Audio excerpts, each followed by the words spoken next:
Okay guys, no? Meron nga pala tayong biniling casing dito guys from Shopee, no?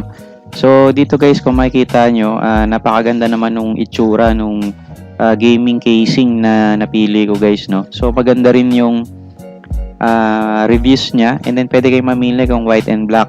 So yan, nasa 1,000 lang yung price niya guys. So wala pang shipping yan. So yung mga reviews okay naman.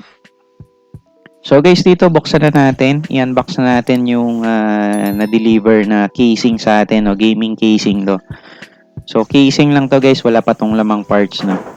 So yan, meron kasi akong binubuong PC, and then ito yung napili kong case kung saan bubuuhin ko yung PC na yon. So yung PC na yon guys, hindi ko siya gagamitin pang gaming, no? So gagamitin ko siya sa business. So yan yung appearance niya guys, so ang ganda. So meron siyang tempered glass guys doon sa may left side niya yan. Ito yung back side niya, and ito naman yung side. Ito naman yung front panel niya. Yan. Ito yung mga ports. Yan. Audio jack, USB ports, and reset and power button guys, no. Ito naman yung loob guys, kung makikita nyo yan. Hindi ko pa nabubuksan, pero mamaya ibubuksan natin yan. Yan guys, no? So may mga screws yan guys dun sa tempered glass niya, no.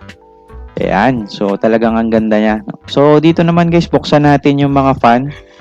Ikakabit na natin yung mga fan natin, mga cooling fan natin. So, bali, 3 yung nabili ko. Actually, kulang pa nga to ng isa dahil nung inobserbahan ko yung CPU is 3 yung kailangan niya. Ayan, may iba't iba siyang kulay. Blue and white guys yung napili natin. And dito guys, ikakabit na natin yung cooling fan natin, no.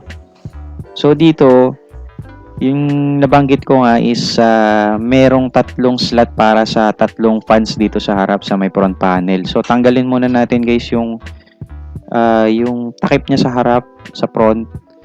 So yan, dito guys hinahanap ko talaga kung paano ko matatanggal yung takip niya sa harapan guys, no. Yan, no.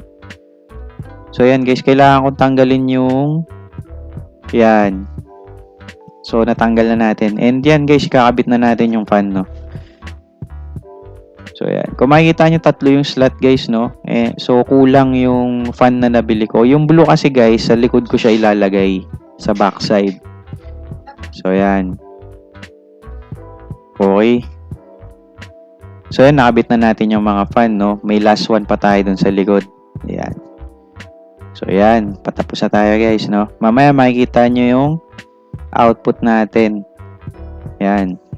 So guys, dito kinabit ko na yung mga parts ko. Meron kasi akong lumang PC, no. Kinabit ko lang basically yung mga parts dyan.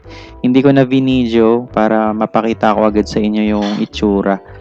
Pero guys, i-upgrade pa natin tong PC na to, and maraming salamat sa panonood guys.